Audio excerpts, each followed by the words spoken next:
Isang magandang gabi po sa bawat isa.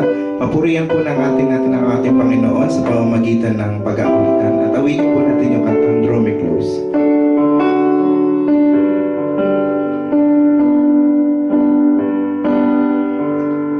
Draw me close to you.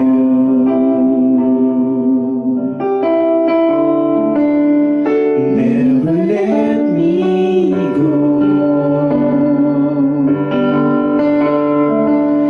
I need all the time again to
Magandang gabi po sa ating lahat at nawa ay kayo na sa mabuting kalagayan sa mga oras na ito.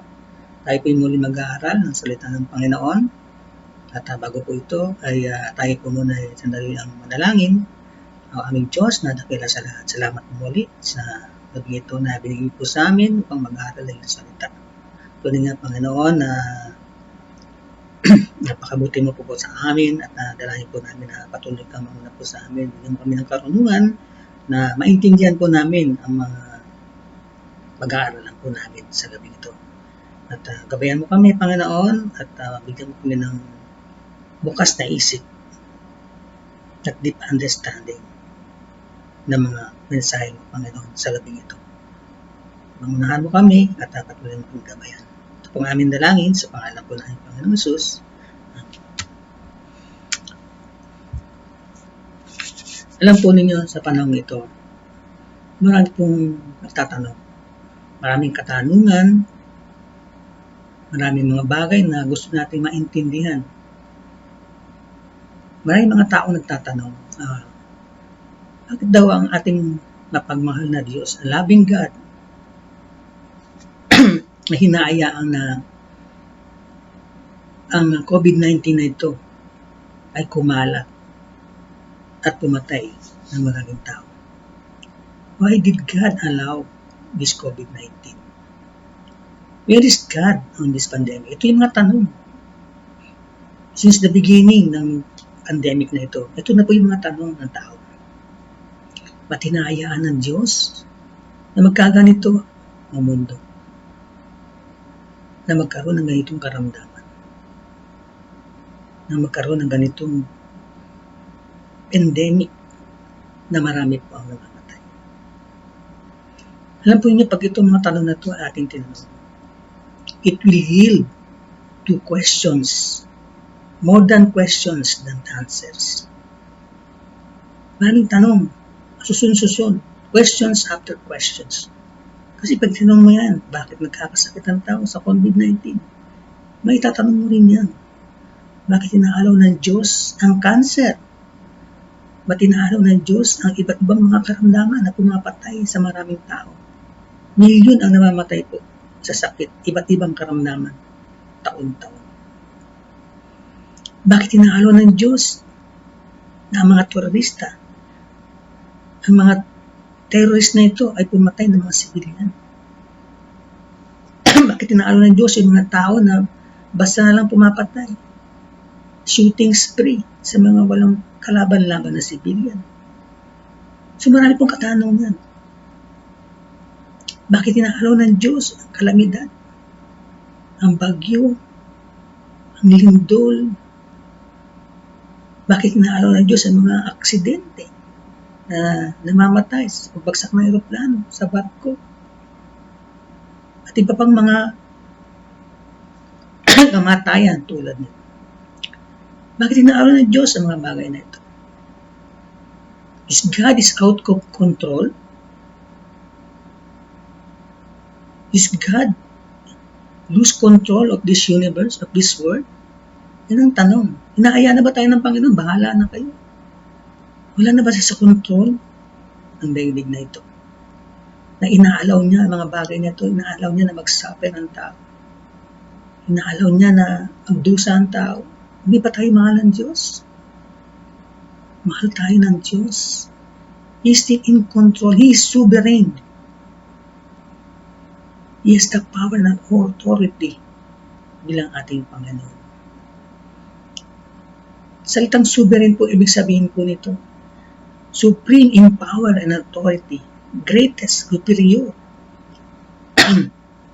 In other words, God is in control. God is in charge. He is sovereign ruler. He is a sovereign God. He is a loving God. There is absolutely nothing happens in this universe without His knowledge. Lahat po nang nangyayari dito sa mundo, sa buhay po natin, yan po ay alam ng Diyos. Because He is all-knowing God. He is an all-knowing God.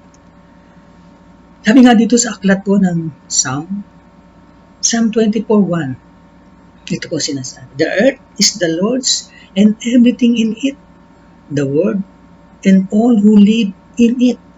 Sa Tagalog po, ang lupa ay sa Panginoon at ang lahat ang narito, ang sanglibutan at silang naninirahan dito.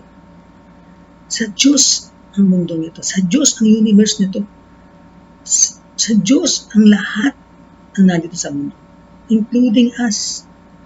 Tayo ay nilalang ng Panginoon. Diyos ang may-ari sa atin. Everything in it, the whole universe, ay sa Diyos. And He is in charge of everything what is happening. Sabi nito sa aklat po ng Revelation. In Revelation 21:6, He said to me, "It's done. I am the Alpha and the Omega, the beginning and the end. To the thirsty I will give water without cost from the spring of the water of life." He is the Omega. He is the Alpha and the Omega, the beginning and the end. Sa umpisa at sa wakas, siya pa rin. At ibibigay daw niya yung tubig nang walang bayad sa atin.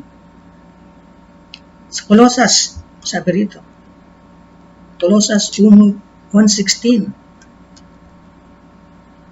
Colossus chapter 1 verse 16, ito po sinasabi, "For in Him all things were created, things in heaven and on earth, visible and invisible, whether thrones or powers or rulers or authorities, all things have been created to Him and for Him." He is the creator ng universe na to.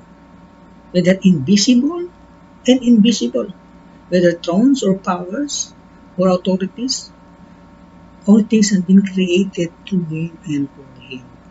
Sa Kanya at para sa Kanya. He owns this universe. And definitely, kung siya ang may-ari, He has the control of this universe. Diba?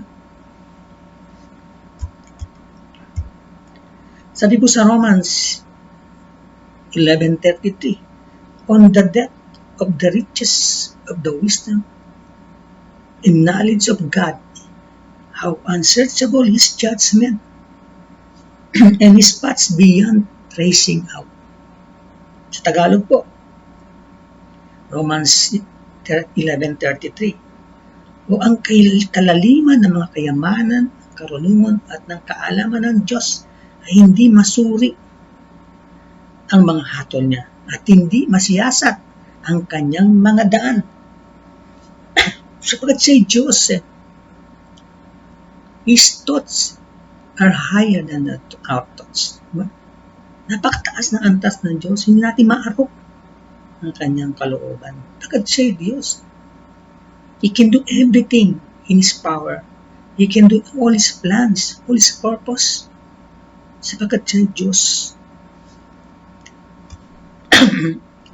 Ang pagiging makapangyarihang Diyos, ang pagiging sovereign, it means being the ultimate source of power, authority, in everything that exists. So lahat ng nandito sa mundo, He has the authority and power. God's sovereignty that makes us superior to all other gods and make Him alone worthy of worship. He is the Lord of Lords, King of Kings. Bagamat tayo ay nandito sa isang masalimuot na sitwasyon, na kondisyon sa buong mundo, hindi ibig sabihin nito pinabayaan tayo ng Diyos. Hindi ibig sabihin nito ay ang Diyos ay lose control ng ating buhay, ng mundong ito.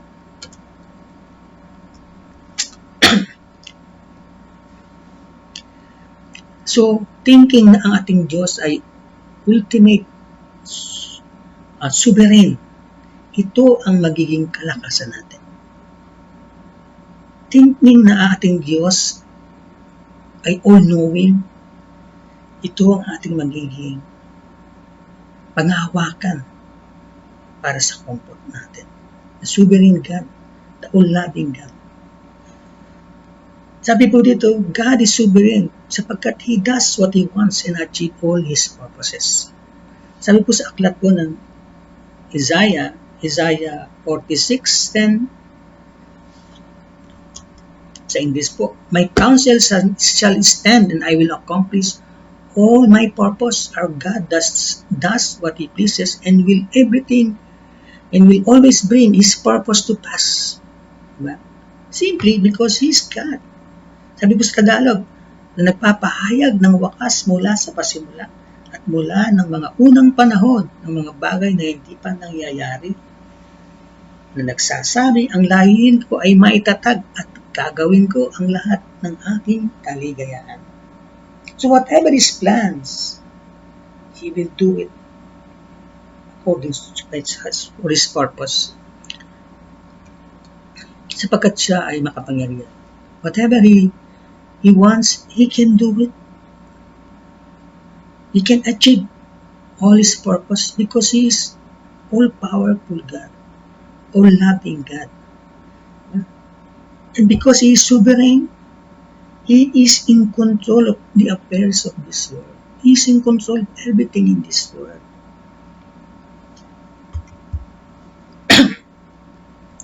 Sabi po sa aklat ng Daniel 2 verse 21. Daniel 2 verse 21, He changes time and season. He disposes kings and raises others. He gives wisdom to the wise and knowledge to the discerning. He changes times and season. That's nature.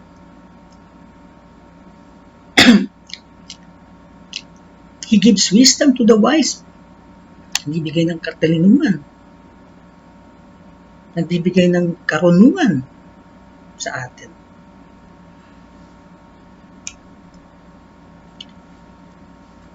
Because God is sovereign, He remains in control even in the face of evil, even in the face of suffering, even in the face of injustice. Maaaring naranasan natin ang suffering, ang paghihirap, injustices, at evil sa ating mundo. Alam po nyo, sabi nga dito sa atin, sa aklat po ng Roma 8:28, ano pong sinasabi? And we know that in all things God works for the good of those who love Him, who have been called according to His purpose. Alam natin na ang lahat ng mga bagay, sabi rito, lahat ng mga bagay, ibig sabihin, masama o mabuti, God works for the good. Bumikilos ng Diyos para sa ikabubuti raw ng mga nagmamahal sa Kanya at ang mga nagtitiwala o tinawag according sa Kanyang layunin. So lahat nito, mga sufferings man yan, mga injustices man yan, lahat ng mga bagay na ito ay kumikilos ng Diyos para daw sa ikabubuti ng mga nagmamahal sa Kanya at doon sa mga tinawag ayon sa Kanyang layunin. So napakaganda, di ba? Yung mga nangyayaring ito ay kumikilos ng Diyos para sa ating kabubuti ng mga nagmamahal sa Kanya. Bagamat napakahirap sa atin ma-endure ang sufferings, napakahirap sa atin upang matanggap ang mga paghihirap na ito. Ba't ginagawa ng Diyos in every circumstances para sa ating kabutihan? Para sa ating kabutihan. Ganyan ang Diyos. So, ano man ang nangyayari sa atin sa mundo nito, ano man ang kondisyon natin, nandiyan ang Diyos. He is in control. He is in charge sa atin. At alam po, may plano po sa atin ang Diyos. Sapagkat itong mundong ito, hindi po ito ating permanenteng tirahan. Sabi nga si Jeremiah, di ba? For I know the plans I have for you, declares the Lord. Plans to prosper you and not to harm you. Plans to give you hope and a future. So sa panahon po natin ngayon, sa mga kalamidad, sa mga sakit, marami pong namamatay. Ang dami pong namamatay. Marami pong nagbubuwis ng buhay dahil sa iba't ibang mga karamdaman, iba't ibang mga kaparaanan. Ang dami pong namamatay. Actually, kung titingnan po natin yung buhay po natin, hindi po tayo binigyan ng Diyos ng immortal body. We are mortal, di ba? As far as ang ating physical na buhay. Meron tayong limitasyon ng ating buhay. Sabi nga dito sa James 4:14, why? Oh, no, you do not even know what will happen tomorrow. What is your life? You are a mist that appears for a little while and then vanishes. Sa Tagalog po, gayon man, ay hindi ninyo nalalaman kung ano ang magaganap bukas, ano ba ang iyong buhay. Kayo mga isang singaw na sandaling panahon ay lumilitaw at pagkatapos ay naglalaw. So yung ating buhay po dito ay meron pong hangganan. God is more concerned sa ating pong spiritual na buhay. Sa ating spiritual destination. Hindi po yung buhay natin ngayon dito. Hindi po yung present life natin dito sa earth. Sapagkat ito'y tayong lahat ay papanaw. Kaya nga doon sa bagong tipan, nakapokus sa ating Panginoon at sa kaligtasan. So ano man ang nangyayari dito sa mundo nito, merong plano ang Diyos sa atin. To give you hope, sabi doon sa Jeremiah, and future. To give you hope and future. So yan ang plano sa atin ng Panginoon. Pag-asa. Sapagkat itong buhay na ito ay temporal lamang. We have a sovereign God. We have a God which is control our lives at binigyan tayo ng future. Binigyan tayo ng pag-asa. Yun po yung pag-asa yun. Yun pong buhay na walang hanggan. Tingnan niyo po ang sinasabi doon sa John 16. John 3:16. God so loved the world that He gave His only begotten Son. Whoever believes in Him should not perish, but have an everlasting life. Hindi mapahamak. Yung pahamak po, hindi po ito sa lupa. Kaya na po ang mangyari dito. Yung kapahamakan po, sinasabi po rito, yung mapunta po tayo sa impyerno. So God is interested in our soul. He is interested in our future. Our eternal future. Yung pong ating kaluluwa. Yung pong ating spirito. So this world will end. Definitely, this will end.